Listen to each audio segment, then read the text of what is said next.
آنکھوں میں نمی تو تھی مگر اب پہلے جیسی نایاب نہیں تھی کہ چھوٹے چھوٹے زخموں پر بکھر جاؤں۔ میں نے وہ جوڑا الماری میں رکھا اور چپکے سے بیری کے درخت کی طرف نکل گئی۔ سایہ دار درخت کے نیچے بیٹھ کر میں نے آسمان کی طرف دیکھا۔ نویز، تم جانتے ہو نا کل عید ہے، سب کے لیے خوشیوں کا دن۔ میں بس اتنا چاہتی ہوں کہ کوئی لمحہ صرف میرے لیے ہو۔ میں روتی نہیں تھی مگر میری آواز میں وہ دعا تھی جو دل کی گہرائیوں سے نکلی ہو۔ ہوا ہلکی ہلکی چل رہی تھی، بیری کی شاخیں سرسرانے لگی۔ مجھے لگا جیسے درخت نے میرے کندھے پر ہاتھ رکھا، وہی مانوس سی ٹھنڈک، خاموش تسلی۔ رات کو جب میں سونے لگی تو الماری کھولتے ہی چونک گئی۔ وہی پرانی جگہ جہاں میں نے پرانا جوڑا رکھا تھا، وہاں ایک خوبصورت ڈبہ رکھا تھا۔ میں نے دھڑکتے دل سے ڈبے کو کھولا۔ ایک بے حد قیمتی جوڑا، سلک کا، نرم ستاروں سے جگمگاتا لباس جیسے کسی شہزادی کے لیے ہو۔ چھوٹا سا مخملی بکسا جس میں رنگین چوڑیاں رکھی تھیں، ہر چوڑی پر سنہری نقاشی اور ان سے اٹھتی خوشبو میں پھولوں کی مہک۔ میرے ہاتھ کانپنے لگے۔ میں نے ادھر ادھر دیکھا، کوئی نہیں تھا، مگر میرا دل جانتا تھا کہ یہ نویز ہی تھا۔ میں نے وہ جوڑا اپنے سینے سے لگایا جیسے برسوں کی تمنا آج پوری ہو گئی ہو۔ اگلے دن عید تھی، ممانی اور ان کے بچے تیار ہو رہے تھے، ہر ایک کے ہاتھ میں مہندی، ہر چہرے پر خوشی۔ مگر جب میں وہ جوڑا پہن کر سامنے آئی تو پورے گھر میں خاموشی چھا گئی۔ ممانی کی آنکھیں حیرت سے پھٹی رہ گئیں۔ یہ جوڑا کہاں سے آیا تمہارے پاس؟ میں نے دھیرے سے کہا۔ میری سہیلی نے بھیجا ہے۔ وہ غصے سے آگ بگولا ہو گئی، مگر شاید دل ہی دل میں وہ بھی ڈر چکی تھی۔ ان کی آواز بلند نہیں ہو سکی، بس اتنا کہا، جلدی آؤ، دعوت میں جانا ہے۔ سب باہر نکل گئے اور ایک بار پھر میں تنہا رہ گئی۔ میں وہی جوڑا پہن کر بیری کے درخت کے پاس پہنچی۔ چوڑیاں کلکاریاں ماری تھی اور میرا دل عجیب سا دھڑک رہا تھا۔ وہاں وہ موجود تھا، سفید لباس پہنے جیسے چاندنی نے انسان کا روپ دھار لیا ہو۔ کیسی لگ رہی ہوں؟ میں نے شرارت سے پوچھا۔ بالکل ویسی جیسی میں نے سوچا تھا، نویز نے دھیرے سے کہا۔ یہ سب تم نے بھیجا ہے؟ تم نے مانگا تھا، یہ کیسے نہ دیتا میں؟ میری آنکھوں میں خوشی کے آنسو تھے مگر میں نے پلکوں کی اوٹ میں چھپا لیے۔ نویز، آج کا دن صرف ہمارے لیے ہے نا؟ اس نے مسکرا کر سر ہلایا۔ نہیں، صرف آج کا نہیں، پوری عید تمہارے لیے۔ لیکن آج میں کسی خاص سے ملواؤں گا، کوئی ہے جو تمہیں عیدی دینا چاہتا ہے؟ میں حیران ہوئی۔ کون؟ ابھی نہیں بتا سکتا، بس اتنا جان لو وہ تم سے بہت محبت کرتا ہے۔ تم سے بھی زیادہ؟ میں نے مسکرا کر پوچھا۔ نویز کی آنکھوں میں ایک لمحے کو چمک آئی، پھر اس نے نظریں جھکا لی۔ محبت کو ناپا نہیں جاتا نایاب، کچھ رشتے وقت سے ماورا ہوتے ہیں۔ میں اس کی بات سمجھ نہیں سکی، مگر اس وقت بس یہ جاننا کافی تھا کہ وہ میرے ساتھ ہے۔ اس کے ہونے سے میری دنیا مکمل لگ رہی تھی۔ شام ڈھل رہی تھی، پر ہوا میں خوشبو، دل میں سکون اور فضا میں ایک نئی امید تھی۔ میں نے خود سے وعدہ کیا، چاہے کوئی مانے یا نہ مانے، میری عید کی خوشی مکمل ہو چکی ہے اور اس کا تحفہ ہمیشہ میرے دل میں سب سے خوبصورت خانے میں محفوظ رہے گا۔ عید کی شام جب سب دعوت میں مشغول تھے اور گھر مکمل خالی ہو چکا تھا، میں بیری کے درخت کے نیچے پہنچی۔ نویز وہاں پہلے سے موجود تھا، سفید لباس میں ملبوس تھا۔ اس کی آنکھوں میں سکون کی عجیب سی روشنی تھی، مگر اس روشنی کے پیچھے کچھ چھپا ہوا سا دکھ بھی چھلک رہا تھا۔ تم تیار ہو؟ اس نے دھیرے سے پوچھا۔ کس کے لیے؟ میں نے حیرانی سے کہا۔ ایک خاص سفر، تمہیں کسی سے ملوانا ہے۔ میں نے اس بات میں سر ہلایا، گو دل میں ہچکچاہٹ تھی ہلکی سی۔ نویز نے میرا ہاتھ تھاما اور جیسے ہی میری انگلیاں اس کی انگلیوں میں الجھی، میرے ارد گرد کی دنیا دھندلا گئی۔ ہوا رک گئی، درخت کی شاخیں ساکت ہو گئی، ایک روشنی مجھے اپنے اندر سمیٹنے لگی۔ اگلے لمحے میں بالکل مختلف جگہ پر کھڑی تھی۔ میرے سامنے ایک وسیع اور ریز باغ تھا، سبز گھاس پر شبنم چمک رہی تھی، رنگ برنگے پھولوں کی خوشبو فضا میں تیر رہی تھی۔ دور ایک نہایت خوبصورت حویلی نظر آ رہی تھی، سفید سنگ مرمر کی بنی، جس کی دیواروں پر سنہری نقش و نگار تھے۔ ایسا منظر میں نے صرف خوابوں میں دیکھا تھا۔ یہ کہاں ہے ہم؟ میں نے دھیمی آواز میں پوچھا۔ یہ میری دنیا ہے نایاب، وہ جگہ جہاں تمہارا دکھ لفظ بن کر سنائی دیتا ہے، جہاں تمہاری خاموشی گونج بن کر پھیلتی ہے۔ میں خاموش ہو گئی، دل میں عجیب سے طمانینت تھی، جیسے برسوں کی تھکن اتار دی ہو کسی نے۔ ہم حویلی کی جانب بڑھے، جیسے ہی اندر قدم رکھے ایک خوبصورت عورت ہمارے سامنے آ گئی۔ وہ عمر میں بڑی تھی، مگر ان کے چہرے پر ماں جیسی شفقت، آنکھوں میں گہری اپنائیت تھی۔ ان کے لباس پر بھی وہی نقش تھے جو میرے لباس پر تھے۔ نویز نے آگے بڑھ کر ان کے قدم چومے اور کہا، امی، یہ نایاب ہے، میری دوست، میری روشنی۔ وہ خاتون میری طرف آئی اور بغیر کچھ کہے مجھے اپنے گلے سے لگا لیا۔ ان کے لمس میں وہی حرارت تھی جو میں برسوں سے ماں کے گود میں تلاش کر رہی تھی۔ میری آنکھوں میں بے اختیار آنسو بہنے لگے۔ میرے بچے، تم بہت ہمت والی ہو، انہوں نے کہا۔ نویز نے تمہارے بارے میں بہت کچھ بتایا ہے۔ تم صرف خاص نہیں ہو، تم چنی گئی ہو۔ چنی گئی؟ کس لیے؟ میں نے آنکھیں پوچھتے سوال کیا۔ انہوں نے چھوٹا سا شیشے کا ڈبہ نکالا جس میں سرخ گلاب رکھا تھا، مگر وہ کوئی عام گلاب نہیں تھا۔ اس کی پتیاں روشنی بکھیر رہی تھی، جیسے اندر سے چمک رہی ہوں۔ یہ پھول ہماری طرف سے تمہیں عیدی ہے، اسے سنبھال کر رکھنا، جب تک یہ پھول تمہارے پاس ہے تم پر کوئی آفت نہیں آئے گی۔ ان کی آواز گونجی جیسے دعا بن کر فضا میں پھیل رہی ہو۔ میں نے وہ پھول ہاتھ میں لیا تو سنسناہٹ پورے وجود میں دوڑ گئی، جیسے کسی نے دل پر ہاتھ رکھا اور کہا ہو اب تم محفوظ ہو۔ نویز نے میری طرف دیکھا اور اس کی آنکھوں میں نمی تیرنے لگی۔ کیا ہوا نویز؟ وہ خاموش رہا، پھر آہستہ سے بولا، اب وقت آ گیا نایاب۔ کس چیز کا وقت؟ میرا دل دھڑکنے لگا۔ میری رخصتی کا۔ نہیں، میں نے ایک قدم پیچھے ہٹتے ہوئے کہا، تم نے کہا تھا کہ تم کہیں نہیں جاؤ گے، اور میں گیا بھی نہیں، وہ ٹوٹے ہوئے لہجے میں بولا۔ لیکن ہر روشنی کی ایک حد ہوتی ہے اور میرا وقت ختم ہو رہا ہے۔ مگر کیوں تم میرے ساتھ رہ سکتے ہو؟ میں نے کسی سے کچھ نہیں کہا، ہم نے کسی کا کچھ نہیں بگاڑا۔ تم نے میری دنیا دیکھ لی، میری ماں کو جانا، میرا راز پایا، یہ پھول تمہیں تحفظ دیکھا، لیکن یہی میرے لیے آخری لمحہ ہے۔ میں اس کی باتوں کو سمجھنا نہیں چاہتی تھی۔ میں نے پھول زور سے تھاما جیسے وہ میرا آخری سہارا ہو۔ نیاب، وہ میرے قریب آیا، میرے سر پر ہاتھ رکھا۔ اگر کبھی سخت ہو جائے وقت، اگر دنیا تم سے منہ موڑ لے، تو یہ پھول اپنی مٹھی میں لے کر میرا نام لینا، میں ضرور سنوں گا، چاہے میں جہاں بھی ہوں۔ میری آنکھوں سے آنسو ٹپکنے لگے، دل زور سے دھڑکنے لگا۔ اور اگر میں تمہیں یاد کروں تو کیا تم نظر آؤ گے؟ یادوں کا سایہ کبھی ختم نہیں ہوتا، تم جہاں بھی ہوگی میں وہیں رہوں گا۔ پھر اس نے میری پیشانی پر ہونٹ رکھے اور پیچھے ہٹنے لگا۔ اس کی ماں نے مجھے آخری بار گلے لگایا اور مجھے روشنی کی ایک لہر میں لپیٹ کر بیری کے درخت کے نیچے لا بٹھایا۔ جب میں نے آنکھیں کھولی تو شام ہو چکی تھی۔ ہاتھ میں وہی چمکتا ہوا گلاب تھا اور ارد گرد خاموشی۔ نویز جا چکا تھا، لیکن اب کی بار میری تنہائی پہلے جیسی نہیں تھی۔ میرے پاس ایک گلاب تھا، ایک وعدہ، ایک محبت جو وقت سے ماورا تھی۔ میں بیری کے درخت کی چھاؤں میں بیٹھی رہی اور دل ہی دل میں وہی دعائیا لفظ دہراتی رہی، نویز جہاں بھی ہو تم میرے دل میں ہو۔ گلاب کی نرم چمکتی پتیوں والا تحفہ میرے وجود کا حصہ بن چکا تھا۔ نویز چلا گیا، لیکن اس کی موجودگی اب بھی میرے ارد گرد تھی۔ ان دنوں ممانی کا رویہ خاصا بدلا ہوا تھا۔ اب وہ مجھ پر پرانا جبر نہیں کرتی، بلکہ ایک انجانی چپ میں رہتی۔ شاید گلاب کی روشنی کا اثر ان کے دل تک پہنچ چکا تھا۔ پھر ایک روز ماموں کے پرانے دوست اپنے بیٹے کے ساتھ ہمارے گھر آئے۔ سب نے سوچا کہ شاید ممانی کی بیٹی کے لیے رشتہ ہے، مگر جب لڑکے والوں نے بات شروع کی تو ان کی نظر بار بار میری طرف اٹھتی رہی۔ ہمیں نایاب پسند ہے، یہ لڑکی ہمیں متاثر کر گئی ہے۔ ممانی کے چہرے کا رنگ یکدم بدلا۔ وہی پرانی جلن ایک لمحے کو چمکی، مگر جلد ہی دھندلائی۔ شاید اب میرے خلاف کچھ کرنے کی ہمت نہیں رکھتی تھی۔ ماموں خاموش رہے، پھر آہستہ سے بولے، لیکن ہم جہیز نہیں دے سکتے، بچی کے حالات آپ جانتے ہیں۔ لڑکے کے والد نے نرمی سے جواب دیا، ہمیں کچھ نہیں چاہیے، صرف نایاب چاہیے، وہ ہمارے بیٹے کے نصیب کی روشنی ہے۔ یہ سن کر میری سانس جیسے رکی، دل کی دھڑکن تیز ہوئی اور جانے کیوں میرا پہلا خیال نویز کی طرف گیا۔ چند دن بعد نکاح طے پا گیا، سب تیاریاں سادگی سے ہوئی، مگر میرے دل میں طوفان برپا تھا۔ میں کسی کو کچھ نہیں بتا سکی، نہ خوشی ظاہر کر سکی نہ خوف، بس ہر لمحہ یہی سوال دل کو چیرتا رہا، کیا یہ سب قسمت کا حصہ ہے یا نویز کا کوئی اور راز؟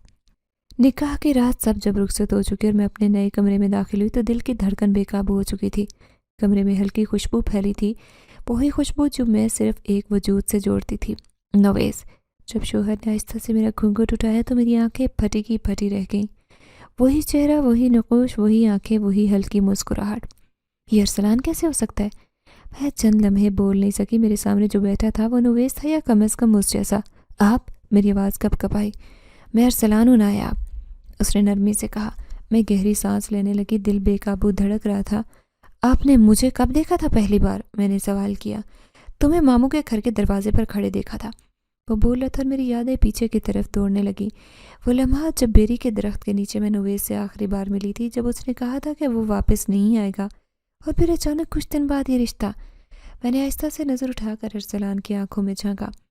وہ نگاہیں کچھ کہہ رہی تھی، کچھ چھپا رہی تھی۔ کیا واقعی انسان ہے؟ میرا یہ سوال عجیب لگنا چاہیے تھا، مگر وہ صرف مسکرایا۔ میں وہ ہوں جس کے نصیب میں تم ہو۔ یہ جواب مکمل تھا، لیکن میرے سوالوں کا اختتام نہیں۔ اس رات میں جاگتی رہی، ارسلان سو چکا تھا یا شاید نیند کا بہانہ کر رہا تھا۔ میں نے چپکے سے کھڑکی کھولی اور آسمان کی طرف دیکھا۔ چاند ویسا ہی روشن تھا جیسا بیری کے درخت کے اوپر چمکتا تھا۔ ٹھنڈی ہوا میرے چہرے کو چھو رہی تھی اور مجھے ایسے لگا جیسے نویز کی سرگوشی فضا میں گونج رہی ہو۔ میں نے تمہیں تمہاری روشنی دے دی نایاب، اب تمہیں اندھیرا چھونے نہیں پائے گا۔ شادی کے بعد زندگی ایک نئے سفر کی طرف بڑھ گئی۔ ارسلان ہر لحاظ سے بہترین شوہر تھا، نرم کو مہذب خیال رکھنے والا۔ اس کی باتوں میں ایسا راز تھا، ایسا ٹھہراؤ جو دل کو چھو جاتا۔ جب وہ مسکراتا تو وہی مسکراہٹ، وہی نویز والی، جیسے کوئی درینہ خواب حقیقت بن گیا ہو۔ شروع کے دنوں میں نے بارہا اسے چھپ کر دیکھا۔ اس کی حرکات، انداز، چلنے کا طریقہ، بولنے کی رفتار، سب کچھ نویس جیسا تھا۔ یہاں تک کہ وہ رات کو کھڑکی کے قریب بیٹھ کر آسمان کو تکتا رہتا، بالکل ویسے جیسے نویس بیری کے درخت کے نیچے کیا کرتا تھا۔ ایک رات جب ہم دونوں چھت پر بیٹھے تھے، چاندنی ہر شے پر بکھری تھی، میں نے ہمت کر کے پوچھا، ارسلان، تمہیں پہلی بار مجھے دیکھ کر کیا محسوس ہوا؟ وہ مسکرایا، وہی نرم مسکراہٹ جس میں کئی باتیں چھپی ہوتی۔ جب میں نے پہلی بار تمہیں دیکھا تم دروازے کے پاس کھڑی تھی۔ تمہارے چہرے پر تھکن تھی مگر آنکھوں میں ایک روشنی، جیسے تمہاری آنکھیں کسی اور جہاں سے روشنی لائی ہوں۔ بس اتنا ہی؟ میں نے پوچھا۔ نہیں، اس دن مجھے لگا میں تمہیں برسوں سے جانتا ہوں، جیسے تم میرے وجود کا حصہ ہو جو مجھ سے بچھڑ چکا۔ میرے دل کی دھڑکن تیز ہو گئی۔ کیا یہ محض شاعرانہ بات تھی یا واقعی نویس کی صورت میں میرے سامنے وہ بیٹھا تھا؟ ارسلان روز میرے لیے وہی چیزیں لاتا جو نویس کو پسند تھی۔ ایک دن اس نے مجھے وہی خوشبو لا دی جو ہمیشہ نویس سے جڑی رہتی۔ یہ خوشبو تم پر بہت جچے گی، اس نے کہا، اور میں چند لمحے بول ہی نہیں سکی۔ کبھی وہ مجھے ایسے خوابوں کے بارے میں بتاتا جو وہ بچپن سے دیکھتا آیا تھا، خواب جن میں بیری کا درخت، ایک روری لڑکی اور گلاب کے پھول کی جھلک ہوتی۔ یہ سب بچپن سے میرے ساتھ ہے، اس نے کہا۔ کبھی لگا یہ خواب نہیں کوئی یاد ہو۔ میں خاموشی سے اس کی بات سنتی رہی۔ میرے اندر کچھ ٹوٹ رہا تھا یا جڑ رہا تھا، میں نہیں جانتی تھی۔ ایک دن میں نے ہمت کر کے اپنی الماری سے گلاب نکالا، وہی گلاب جو مجھے نویس کی ماں نے دیا تھا۔ میں نے اپنے ہاتھ میں لیا اور ارسلان کے سامنے رکھا۔ یہ کیا ہے؟ اس نے پوچھا۔ یہ میرا راز ہے، میں نے کہا۔ یہ پھول مجھے اس دن ملا تھا جس دن میری دنیا بدل گئی۔ ارسلان نے پھول کو ہاتھ میں لیا، بہت احتیاط سے، جیسے وہ کوئی مقدس شے ہو۔ اس کی آنکھوں میں کچھ چمکا۔ یہ خوشبو میں نے پہلے بھی محسوس کیا ہے، مگر کہاں؟ یہ گلاب میرے محافظ کی نشانی ہے، میں نے آہستہ سے کہا، جس نے میری ہر مشکل گھڑی میں مجھے بچایا، جس نے مجھے وہ سب دیا جو میرے نصیب میں نہیں تھا، اور تم سمجھتی ہو میں وہ ہوں؟ ارسلان کی آواز مدھم تھی، میں نے جواب نہیں دیا، بس اسے دیکھا۔ اس کے چہرے پر وہی پرانی روشنی نظر آئی، وہی نویس والی جو صرف میں پہچان سکتی تھی۔ چند لمحے خاموشی گزرے، پھر اس نے گلاب کو میرے ہاتھ میں واپس رکھا۔ چاہے میں وہی ہوں یا نہیں، اگر میں تمہیں وہ سکون دے سکتا ہوں جو تمہیں اس سے ملا، تو شاید میں اس کے وعدے پورے کر رہا ہوں۔ میری آنکھیں بھیگ گئی۔ میں جانتی تھی کہ کچھ سچ کبھی زبان پر نہیں آتے مگر دل کی دھڑکنوں میں کھونچتے رہتے ہیں۔ ارسلان نویس تھا یا نہیں، یہ فیصلہ میرے بس کی بات نہیں تھی، مگر جو مجھے روز سنبھالتا، جو میری خاموش دعاؤں کا جواب بنتا جا رہا تھا، وہ میرے ساتھ تھا، اور یہی میرے لیے کافی تھا۔ رات کی خاموشی جب پورے گھر پر اتری، میں اپنے بستر پر لیٹی تھی۔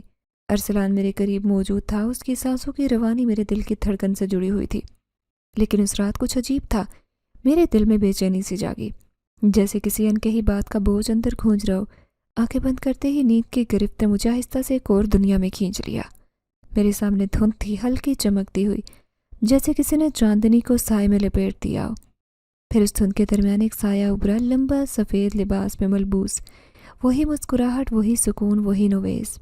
میرے لبوں سے خود بخود اس کا نام نکل گیا، نویس۔ وہ آہستہ سے مسکرایا، بالکل ویسے جیسے ہمیشہ کرتا تھا۔ تم چلی آئی ہو نایاب، میرے خواب کی دہلیز پر۔ کیا یہ خواب ہے؟ میں نے حیرت سے پوچھا۔ خواب یا حقیقت کا آئینہ، دونوں میں فرق کب رہتا ہے؟ جب دل سے پکارا جائے۔ میری آنکھیں اس کے چہرے پر ٹک گئیں، وہ ویسا ہی تھا جیسے ہمیشہ تھا، نہ بدلا نہ مان پڑا، لیکن اس کی آنکھوں میں کچھ اور تھا، جیسے کوئی راز چھپا ہو یا شاید کوئی پیغام۔ ارسلان، تم ہو نا؟ میں نے بے اختیار پوچھا۔ نویس کی مسکراہٹ کچھ اور گہری ہوئی۔ میں وہ نہیں ہوں اور وہ میں نہیں ہے، مگر میں نے اسے چنا تمہارے لیے۔ چنا؟ میں الجھ گئی۔ نایاب، تمہیں یاد ہے جب میں نے تمہیں کہا تھا کہ میں تمہیں تمہارا حق دوں گا، تمہیں وہ زندگی ملے گی جس کے تم مستحق ہو؟ میں نے آہستہ سے سر ہلایا۔ تو میں نے دعا کی اس ہستی سے جو ہمارے درمیان ہے، جس کے اذن سے میں تمہارے پاس آیا تھا۔ اس نے میری دعا قبول کی، اس نے تمہارے لیے ایک انسان چنا جو تم سے محبت کرے، تمہیں سمجھے، تمہیں عزت دے، اور میں نے اپنی روشنی اس کے اندر رکھ دی۔ میں ساکت کھڑی رہ گئی، جیسے دل رک سا گیا ہو۔ تو تم نے ارسلان کو اپنی جگہ دی؟ نہیں نایاب، میں نے تمہیں اپنی جگہ دی، تمہاری دنیا میں، تمہاری تقدیر میں۔ مگر تم کہاں گئے تھے؟ تم واپس کیوں نہیں آئے؟ نویس کی آنکھیں نم ہوئی، کیونکہ میرا وقت ختم ہو چکا تھا۔ میں تمہاری دنیا کا نہیں تھا، تمہاری حفاظت کے لیے آیا تھا، تمہاری دعاؤں کا جواب بن کر، اور جب تم نے سب کچھ پا لیا تو میری موجودگی ضروری نہیں رہی۔ لیکن تم تو میرے دل میں تھے، ہو، میں نے لرزتی آواز میں کہا۔ اور ہمیشہ رہوں گا۔ نویس نے ایک قدم آگے بڑھایا۔ تمہارے ہر لمحے میں، ہر سانس میں، ہر دعا میں تم مجھے پاؤ گی۔ بس میری صورت بدل گئی ہے، میری جگہ ارسلان نے لے لی ہے، اور وہ تمہاری دنیا کا سچا محافظ ہے۔ کیا وہ جانتا ہے کہ تم؟ نویس نے نفی میں سر ہلایا۔ نہیں، اس کے دل میں ایک خواب تھا، ایک احساس جو میں نے چھوا اور اس کے وجود کا حصہ بنا دیا، مگر وہ ایک عام انسان ہے تمہاری دنیا کا۔ میری آنکھوں سے آنسو ٹپکنے لگے۔ میں تمہیں کیسے بھولوں نویس؟ تمہیں بھولنے کی ضرورت نہیں ہے نایاب، کیونکہ جو سچ ہوتے ہیں وہ کہیں نہیں جاتے، وہ بس روپ بدل لیتے ہیں۔ اس نے آہستہ سے ہاتھ آگے بڑھایا۔ یاد ہے تمہیں گلاب؟ میں نے خواب میں ہی اپنی ہتھیلی دیکھی، وہاں وہی گلاب جگمگا رہا تھا۔ یہ پھول تمہارے دل کی طاقت ہے، یہ تمہیں ہر طوفان سے بچائے گا، اور جب کبھی تمہیں میری ضرورت محسوس ہو صرف اسے چھو کر میرا نام لینا۔ میں آ جاؤں گا، شاید خواب میں، شاید ہوا کے کسی جھونکے میں، اور اگر میں کچھ کہنا چاہوں۔ میری آواز لرزنے لگی۔ نویز نے مسکرا کر کہا، تو کہنا، دل سے نکلا ہر لفظ مجھ تک پہنچ جائے گا۔ آسمان پر بادل چھا گئے، روشنی مدھم ہونے لگی۔ نویز کا عکس دھند میں کھلنے لگا۔ جا رہے ہو؟ میں نے پکارا۔ نہیں نایاب، اب میں تمہارے اندر ہوں ہمیشہ کے لیے۔ میں چیخنا چاہتی تھی، روکنا چاہتی تھی، مگر الفاظ خواب میں کہیں تحلیل ہو گئے۔ پھر اچانک میں نے آنکھ کھول دی۔ کمرہ تاریک تھا، مگر ایک ہلکی سی خوشبو فضا میں کھلی ہوئی تھی، گلاب کی، نویز کی۔ میں نے جلدی سے الماری کھولی۔ وہی گلاب اب بھی روشن تھا، اس کی پتیوں پر نمی تھی جیسے کسی نے ابھی ابھی آنسو گرائے ہوں۔ میں نے پھول کو دل سے لگایا اور سرگوشی کی۔ تم مجھ سے کبھی دور نہیں ہو سکتا ہے، کیونکہ تم میری روح میں ہو۔ ہر لمحہ، ہر یاد، ہر سانس میں زندگی پرسکون لگنے لگی تھی۔ ارسلان کے ساتھ ہر دن ایک نئی روشنی میں ڈھلتا۔ میرا دل رفتہ رفتہ سکون کا مفہوم سیکھنے لگا۔ میرے ماضی کا سایہ، میری ممانی اب واپس میرے راستے میں کھڑی تھی۔ شادی کے بعد وہ مجھے نظر انداز کرنے لگی تھی، جیسے ہار مان چکی ہوں، لیکن حقیقت میں وہ اندر ہی اندر بھری بیٹھی تھی۔ انہیں برداشت نہیں تھا کہ وہ لڑکی جسے انہوں نے اپنے جوتوں تلے روندنے کی کوشش کی، آج عزت، محبت اور خوشحالی کی زندگی گزار رہی ہے، اور اب انہوں نے میرے خلاف کچھ ایسا سوچا جو مجھے توڑ سکتا تھا اگر نویز کا تحفہ میرے پاس نہ ہوتا۔ ایک دن ارسلان کسی کاروباری سفر پر گیا ہوا تھا۔ میں اکیلی تھی جب ماموں کی طرف سے فون آیا کہ وہ اور ممانی میرے گھر آنا چاہتے ہیں۔ حیرت تو ہوئی، لیکن میں نے دروازے کھلے رکھے۔ جب وہ دوروں آئے، ممانی کا چہرہ خلاف معمول نرم تھا، لیکن آنکھوں میں ایک عجیب سی چمک تھی، جیسے کچھ چھپانے کی کوشش کر رہی ہوں۔ انہوں نے مجھے گلے سے لگایا، دعائیں دی، اور کچھ دیر بیٹھنے کے بعد میرے سامنے ایک لفافہ رکھا۔ یہ دیکھو نایاب، کچھ پرانے کاغذات ہیں تمہارے ابا کی جائیداد سے متعلق، سوچو تمہیں دے دیں، تمہارا حق ہے۔ میں نے لفافہ کھولا۔ وہ پرانے کاغذات نہیں تھے، بلکہ میرے خلاف ایک من گھڑت تحریر تھی۔ جھوٹے الزامات، بد کرداری کے تانے، اور میرے کردار کو داغدار کرنے کی کوشش۔ یہ کیا ہے؟ میری آواز کانپنے لگی۔ بس یہی دیکھنا تھا کہ تم کتنی مضبوط ہو، اور ارسلان تمہیں کب تک سنبھالتا ہے۔ ممانی نے زہر بھری مسکراہٹ سے کہا۔ میرے ہاتھ سے کاغذات پھسل گئے۔ میں نے جلدی سے اپنے کمرے کا رخ کیا اور الماری کھول کر گلاب کو ہاتھ میں لیا، آنکھیں بند کی۔ دل میں صرف ایک ہی نام نکلا، نویز۔ ہوا ساکن ہو گئی، لمحہ لمحہ ٹھہرنے لگا، اور پھر ایک روشنی بیری کے درخت کی مہک، اور وہی وجود میرے سامنے تھا۔ تمہیں چھونے کی جرت بھی کیسے ہوئی؟ نویز کی آواز پہلی بار غصے سے کانپ رہی تھی۔ اس کی آنکھوں میں وہی روشنی تھی، مگر اس بار وہ آگ سی لگ رہی تھی۔ ممانی گھبرا کر پیچھے ہٹی، لیکن نویز نے صرف ایک ہاتھ اٹھایا۔ کمرے میں ایک چماکا ہوا اور تمام کاغذات جل کر راکھ ہو گئے۔ تم نے جو کیا وہ معاف نہیں کیا جائے گا، لیکن تمہیں سزا زندگی دے گی، میں نہیں، اس نے کہا، اور پھر میری طرف پلٹا۔ نایاب، تم ٹھیک ہو؟ میں نے اس کے چہرے پر نظر جمائی، لیکن اس بار کچھ مختلف تھا۔ اس کا رنگ زرد پڑ چکا تھا، جسم لڑکھڑا رہا تھا۔ نویز، تمہیں کیا ہو رہا ہے؟ میں چیخ پڑی۔ میں نے وعدہ کیا تھا کہ آخری بار آؤں گا، اور میں آیا، لیکن ہر بار اس دنیا میں واپس آنا مجھے تھوڑا تھوڑا ختم کر رہا ہے۔ اس کے سانس اکھڑنے لگی۔ نہیں، تم واپس مت جاؤ، تم میرے محافظ ہو۔ نہیں نایاب، اب تمہیں خود کو سنبھالنا ہوگا۔ ارسلان تمہارے لیے، تمہارے ساتھ ہے۔ میں تمہارا ماضی تھا، اس نے تمہارا مستقبل چنا ہے، مگر تم، میری آواز رک گئی۔ میں ہمیشہ تمہارے دل میں رہوں گا، ہر اس لمحے جب تم کسی کے سامنے کمزور محسوس کرو گی۔ مگر اب میرا وقت پورا ہوا۔ اس کی روشنی دھند میں بدلنے لگی، وجود مٹنے لگا، جیسے ہوا اسے ساتھ لے جا رہی ہو۔ میں نے اس کی طرف ہاتھ بڑھایا۔ ایک آخری بار اس نے میری انگلیوں کو چھوا، بہت ہلکا، جیسے ہوا کا جھونکا۔ تم میرا فخر ہو نایاب، اب خود کو کبھی کمزور مت سمجھنا، تم وہ ہو جس کے لیے ایک سایہ بھی روشنی بن گیا تھا۔ اس کی آواز گونج میں بدل گئی اور وہ نگاہوں سے اوجھل ہو گیا۔ میرے ہاتھ میں گلاب اب بھی تھا، مگر اس کی روشنی ہلکی ہو چکی تھی اور شاید ہمیشہ کے لیے میرے دل کا حصہ بن چکی تھی۔ رات گہری تھی، آسمان پر ستارے خاموش تھے، جیسے سب کچھ رک گیا ہو۔ نایاب اپنے کمرے میں اکیلی بیٹھی تھی، ہاتھوں میں وہی گلاب تھامے۔ نایاب نے دھڑکتے دل کے ساتھ گلاب کو اپنے دل سے لگا لیا اور آنکھیں بند کر لی۔ اچانک کمرے میں ایک روشنی پھیلی، وہی خوشبو، وہی ٹھنڈی لہر، اور پھر اس روشنی میں وہ آہستہ آہستہ ظاہر ہوا۔ نویس، پہلے کی نسبت ہلکا، شفاف، جیسے ہوا میں کھلا ہو، مگر اس کے چہرے پر وہی محبت، وہی سکون۔ نایاب کی آنکھوں سے آنسو بہنے لگے۔ وہ کچھ بولنا چاہتی تھی مگر زبان جیسے رک گئی۔ نویس آگے بڑھا اور آہستہ سے اس کے ہاتھ سے گلاب لے کر آسمان کی طرف اٹھایا۔ گلاب کی پتیوں سے نور پھوٹنے لگا اور پھر وہ روشنی پورے کمرے میں پھیل گئی۔ یہ گلاب اب تمہاری روح کا حصہ بن چکا ہے نایاب، اب اسے الگ کرنے کے لیے کوئی وقت، کوئی فاصلہ کافی نہیں۔ نویس کی آواز میں وہی ٹھہراؤ تھا جو صرف محبت دے سکتی ہے۔ میں تمہیں کیسے الوداع کہوں؟ نایاب کی آواز کانپ رہی تھی۔ نویس نے اس کی طرف دیکھا، وہ مسکرایا اور کہا، میں گیا ہی کب تھا۔ تمہاری ہر خوشی، ہر دعا، ہر آنسو میری امانت ہے۔ تم جہاں بھی ہوگی میں تمہارے آس پاس ہوں گا۔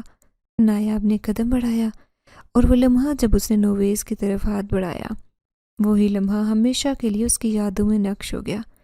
نویس نے اس کے ہاتھ کو نہیں تھاما، صرف فضا میں ایک روشنی کی لہر میں بدل گیا، اور پھر ایک نرمی سے اس روشنی نے نایاب کے گرد ایک ہالہ سا بنا دیا۔ اب تم اکیلی نہیں ہو نایاب، تم کبھی بھی اکیلی نہیں تھی۔ نویس کی آخری سرگوشی ہوا میں بکھرتی گئی۔ نایاب کی آنکھیں نم تھیں مگر دل میں سکون تھا۔ اس نے گلاب کو دل سے لگایا اور بند آنکھوں سے مسکرا دی۔ وہ جان چکی تھی اس کا محافظ، اس کا دوست، اس کی محبت اب ہمیشہ کے لیے اس کے دل میں رہتی تھی۔ یہ محبت کی وہ حفاظت تھی جو وقت سے بھی ماورا ہو گئی تھی۔